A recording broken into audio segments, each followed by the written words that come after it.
bienvenue dans le troisième épisode de 1-2 Pro Partez, un podcast de l'Institut de l'entreprise qui vise à mettre en lumière les initiatives des entreprises en faveur de la filière professionnelle. Souvent dévalorisée, parfois critiquée, cette filière semble ne plus avoir de sens pour un certain nombre d'élèves orientés par défaut à l'entrée et sans emploi à la sortie pour 60% d'entre eux. L'Institut de l'entreprise s'engage en faveur de la voie professionnelle depuis de nombreuses années. Pour nos adhérents, il est primordial de protéger l'égalité des chances, promesse républicaine s'il en est. Je suis Flora Don-Simoni, directrice générale de l'Institut de l'entreprise et je suis très heureuse d'accueillir pour ce troisième épisode Laure Kermen, directrice du département Engagement sociétal et stratégie RSE du groupe ADP, qui pilote l'initiative dont nous allons parler aujourd'hui. Bonjour Laure, en quoi et comment le groupe ADP contribue à soutenir et valoriser le lycée professionnel? Bonjour Flora et merci de nous accueillir dans cette série de podcasts. Le groupe ADP, dans son ADN, vous le savez, est un groupe long-termiste. On est sur nos territoires d'emprise depuis longtemps et pour longtemps. Et donc, pour nous, travailler avec les lycées professionnels, c'est une évidence en ce sens que ce sont nos futurs collaborateurs. Nous avons besoin de techniciens, de gens bien formés, en proximité de nos territoires. Et donc, c'est notre engagement sociétal, inné, si j'ose dire, que de se tourner vers nos territoires. Donc, ce besoin de ressources humaines, on le tourne assez naturellement en responsabilité territoriale. Je n'imagine pas qu'on puisse aller chercher nos collaborateurs, qui soient techniques ou plus fonction support, du reste, peu importe, mais je n'imagine pas qu'on puisse aller les chercher à l'autre bout de la France alors que nous sommes sur des territoires jeunes. Je vous rappelle qu'on est sur 5 des territoires de l'Île-de-France et 2 des départements les plus jeunes de France, le 93 et le 95, mais aussi avec des jeunes qui parfois peuvent avoir des difficultés d'orientation. Donc cette stratégie pour nous, territoriale, c'est pleinement la stratégie RSE du groupe, soyons clairs. Se dire que les collèges, parce qu'on va dès le collège, on n'attend pas le lycée professionnel, on va vraiment dès le collège. Pour nous, c'est, j'allais dire, une évidence absolue que d'aller d'abord sur nos territoires. La valeur qu'on dégage, on veut d'abord la partager avec notre territoire.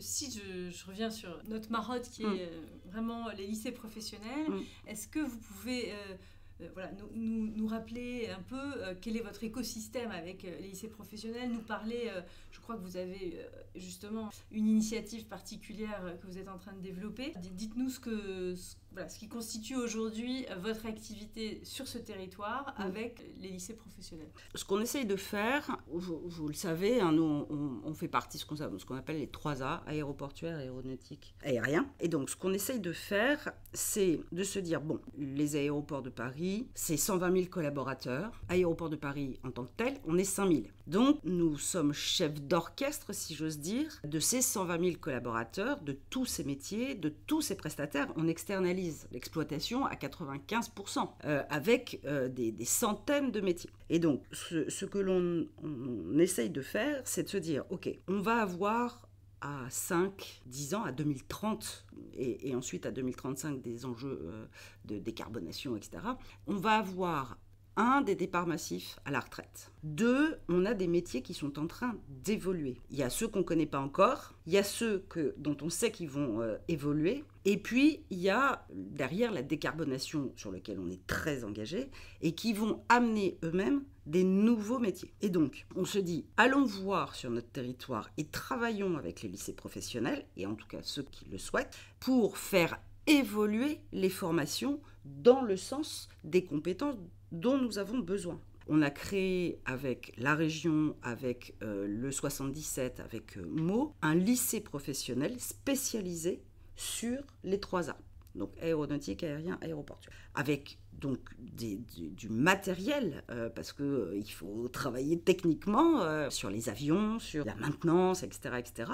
Et donc nous avons créé de toutes pièces un lycée professionnel avec un enjeu, un regard sur ces 3A. C'était pas complètement évident à la base.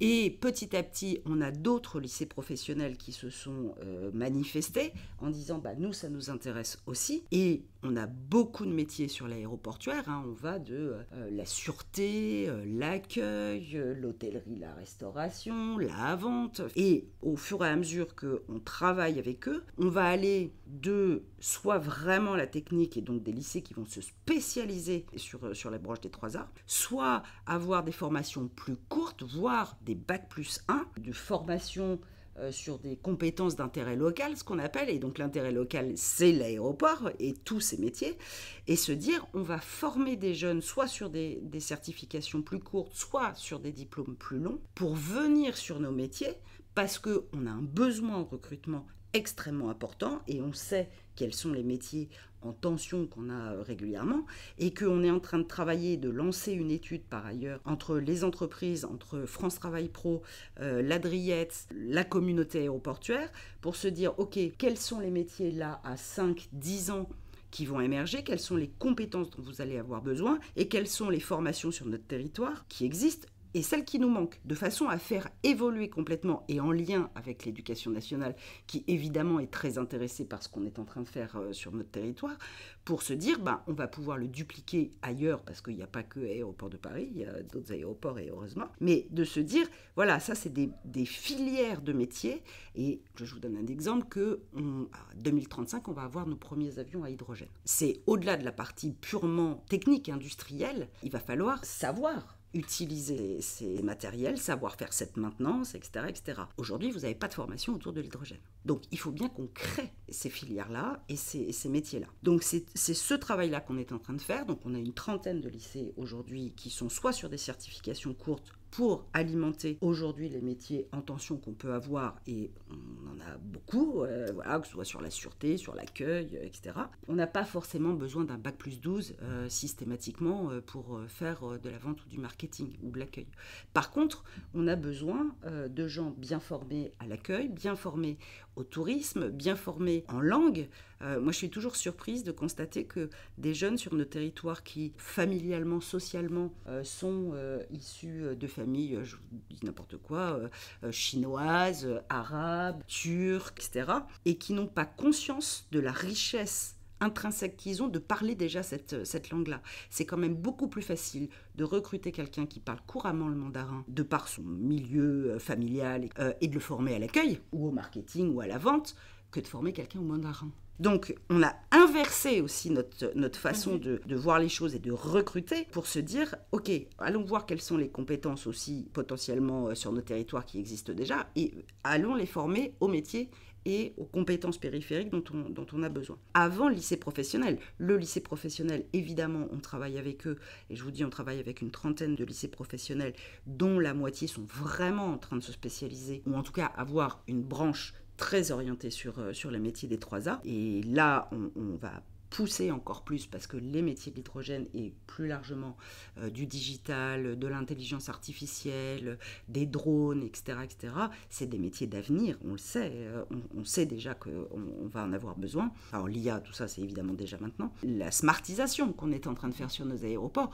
tous ces métiers-là, si on n'a pas derrière des gens bien formés pour les exercer, on va se retrouver en très grande difficulté à un moment donné. Et c'est ça qu'on essaie d'anticiper, et c'est ça qu'on travaille sur notre territoire depuis plusieurs années déjà. Excellent exemple pour nos adhérents. En effet, il y a à la fois tout ce continuum, puisque vous commencez bien avant le lycée, puisque c'est au collège, puis je vous ai vu à l'œuvre dans des lycées pro. Vous savez donner envie, donner des perspectives à la fois sur l'avenir, mais aussi donner envie sur des métiers du futur. Pour nous, c'est très précieux d'avoir ce type de témoignage. Quels sont pour vous les plus gros défis auxquels vous avez été confrontés dans cette ingénierie de projet, dans ce que vous faites en écosystème? Finalement, c'est presque de l'innovation en écosystème, quand vous anticipez l'aménagement du territoire avec tous les acteurs du territoire, que vous vous impliquez dans les quartiers prioritaires de la ville. On aimerait profiter de votre expérience sur ces sujets. La difficulté, en fait, c'est souvent la méconnaissance, très clairement. Quand vous avez les profs principaux en 3e qui sont chargés de l'orientation et d'aider à l'orientation des élèves, qu'ils ne connaissent pas les métiers, parce qu'ils sont profs, ils n'ont pas été en entreprise la plupart du temps. temps. Et donc, on a, depuis plusieurs années, organisé pour eux, des visites, avec des rencontres avec les professionnels qui leur racontent leur métier, qui leur racontent quelle formation ils ont faite. Et puis, on n'a pas tous des parcours T-Lignes où on a fait les uns après les autres nos années. Non, c'est pas comme ça que ça se passe dans la vraie vie. On a des chemins des fois un petit peu différents. Et donc, ils découvrent eux-mêmes cet univers-là. Parce que s'ils sont pas capables d'expliquer à leurs élèves quelles sont les possibilités dans la filière et quelles sont les évolutions possibles, etc. Aujourd'hui, ça n'existe plus. Quand vous avez 20 ans, vous savez que vous allez avoir je ne sais pas combien de jobs différents, de places différentes. Vous ne restez plus du premier jour de votre sortie d'école jusqu'à la retraite dans la même entreprise. Et donc, de leur montrer juste déjà aux profs et puis dans les lycées, au bureau des entreprises qui se sont créés il y a quelque temps, c'est hyper important pour nous que tous ces professionnels qui entourent les élèves et les jeunes puissent avoir accès à nos plateformes, à nos métiers. On en est même, ou pour les missions locales, pour les jeunes qui sont déjà sortis du cycle scolaire, souvent avec pas de diplôme. Et donc il faut trouver les moyens de les raccrocher, de les former pour les réinsérer dans une vie professionnelle, ou les insérer, pas les réinsérer, les insérer tout court dans une vie professionnelle de qualité. C'est hyper important pour nous que tous ces professionnels connaissent bien et comprennent bien quels sont les moyens de rentrer sur des postes sur l'aéroport. Il y en a en permanence plusieurs milliers qui sont disponibles et puissent ensuite expliquer, trouver les stages qui puissent nous dire... Alors, dans mes équipes, j'ai une direction qui suit spécifiquement ces programmes pour nous dire j'ai X alternants qui ont besoin d'une alternance ou d'un stage de découverte des métiers, d'immersion, etc., pour affiner un petit peu son projet. Est-ce que vous pouvez l'accueillir? Quand c'est chez ADP, c'est assez facile puisqu'on est en direct, donc voilà. Et donc là, on va travailler, nous, avec les autres directions en fonction des filières, des bacs qui nous demandent. Et sinon, on travaille avec la communauté aéroportuaire. On a créé une structure qui s'appelle AeroWork, qui est un moyen de recrutement collectif où on a revu les uns et les autres nos fiches de poste, etc., où on a découvert à cette occasion, par exemple, qu'on n'avait jamais rebalayé nos fiches de poste, par exemple, pour les bagagistes à qui on demandait un niveau C1 en anglais. Quand on s'est un peu penché sur le truc en se disant... C1 en anglais, mais tout est digitalisé. Pourquoi donc un niveau C1 en anglais pour être bagagiste ? Je sais pas. Ce qui nous a permis aussi de faire un petit peu de nettoyage devant nos portes et de se dire, très bien, mettons-nous en collectif pour avoir un autre moyen de recruter, d'aller chercher des jeunes sur les territoires qui n'ont pas forcément des formations exactement comme ce qu'il faudrait avoir pour rentrer chez nous, mais qui ont des soft skills qu'on va repérer, qu'on va identifier. On va les former et ensuite on va les mettre en emploi. Et donc avec cette structure AeroWork, on en profite aussi pour dire à la communauté, les amis, on a là le bac pro électrotechnique. Ils ont besoin de stages, d'alternance, etc. Je vous envoie les CV. Est-ce que vous pouvez les prendre dans vos boîtes ? Ça fonctionne bien. Parce que du coup, on a pris aussi, nous, l'habitude de se parler, d'identifier nos besoins. Ils ont compris aussi l'intérêt d'aller très tôt chercher dans les lycées professionnels des jeunes qui, une fois qu'ils ont leur diplôme, peuvent continuer sur un bac plus 1, 2, 3, 4, mais faire leur alternance directement chez eux. Et quand vous investissez dans l'alternant, franchement, vous le recrutez, parce que vous venez de passer du temps homme à le former. Ce serait quand même débile de le laisser partir chez le voisin. Donc vous avez répondu déjà à d'autres questions, puisque vous m'avez répondu. Non, mais c'est une très bonne nouvelle. Mais je vous disais, voilà, quels étaient les obstacles. Au final, vous vous dites, en fait, il y avait un problème d'information sur les filières, mais vous l'avez résolu en communiquant largement. Il y avait aussi un problème de formation en soi qui ne sont pas finalement sur vos métiers. Donc vous avez appris en interne à vous adapter et à vous dire que ok, cette personne du lycée microtechnique de Sarcelles, finalement on va réussir à lui trouver un débouché sur complètement autre chose, sur la cybersécurité chez nous. Et donc vous faites ce travail de transférabilité des compétences, d'identification en amont, de valorisation des compétences socio-émotionnelles. Et voilà, donc c'est remarquable. Et donc j'aimerais vous dire, est-ce que vous avez aujourd'hui des mesures d'impact sur toutes ces initiatives qui sont plurielles et à la fois tout intégrées et qui vont vraiment dans le même sens, quoi? Oui, parce qu'on a 82% de nos collaborateurs qui sont issus de nos territoires. Et le chiffre reste haut, reste stable. Et c'est ce qu'on cherche à faire. Et on est même en train d'aller chercher un petit peu plus sur l'Oise, par exemple, qui normalement n'est pas un département pour nous, identifié dans l'Île-de-France. Mais on est tellement en proximité sur le nord de la plateforme de Roissy, vous voyez bien, on est vraiment limitrophe quasiment avec le 60. Et donc on commence aussi à se dire, bon, les gens, on l'a bien vu, les gens qui sont déjà salariés chez nous habitent dans l'Oise, il y a un pourcentage qui nous a un peu surpris. Et donc on s'est dit, bah tiens, et si on allait chercher un tout petit peu plus loin et qu'on aille voir les missions locales, les lycées professionnels, qu'est-ce qu'il y a là-bas, etc., etc. Donc 82% de gens qui habitent autour de nos plateformes, que ce soit en bas ou en haut. 90% des gens qui candidatent sur AeroWork habitent sur nos territoires. Donc on se dit que ça commence à sentir bon. Et on a les premiers jeunes issus de Bac Pro qui candidatent sur AeroWork, où là, vous avez X centaines d'annonces, de propositions d'embauche. Et là, on se dit, ça y est, on commence à avoir les premiers résultats concrets et qui disent, quand ils sont en recrutement, ah bah moi, j'ai fait le bac pro aéro machin, et c'est ça qui m'a donné envie, parce que j'ai fait mon stage, j'ai fait ceci, j'ai fait cela, et c'est ça qui m'a donné envie de venir travailler chez vous, d'accéder à l'aéroport. En fait, que je trouvais triste il y a quelques années, c'est de me dire, tous ces jeunes qui sont autour de nous, et il y en a vraiment beaucoup, vivent à côté de nous, voient les avions passer au-dessus de permanence toute la journée, et ne savent pas à quel point ils pourraient venir travailler pour l'aéroport. Souvent, quand on leur pose la question, ils nous disent non, mais parce qu'ils ont une représentation des métiers qui est très très partielle, pilote et hôtesse de l'air, c'est quand même très partiel par rapport aux 300 métiers qu'il y a, et qui n'imaginent même pas qu'ils pourraient intégrer un poste sur l'aéroport.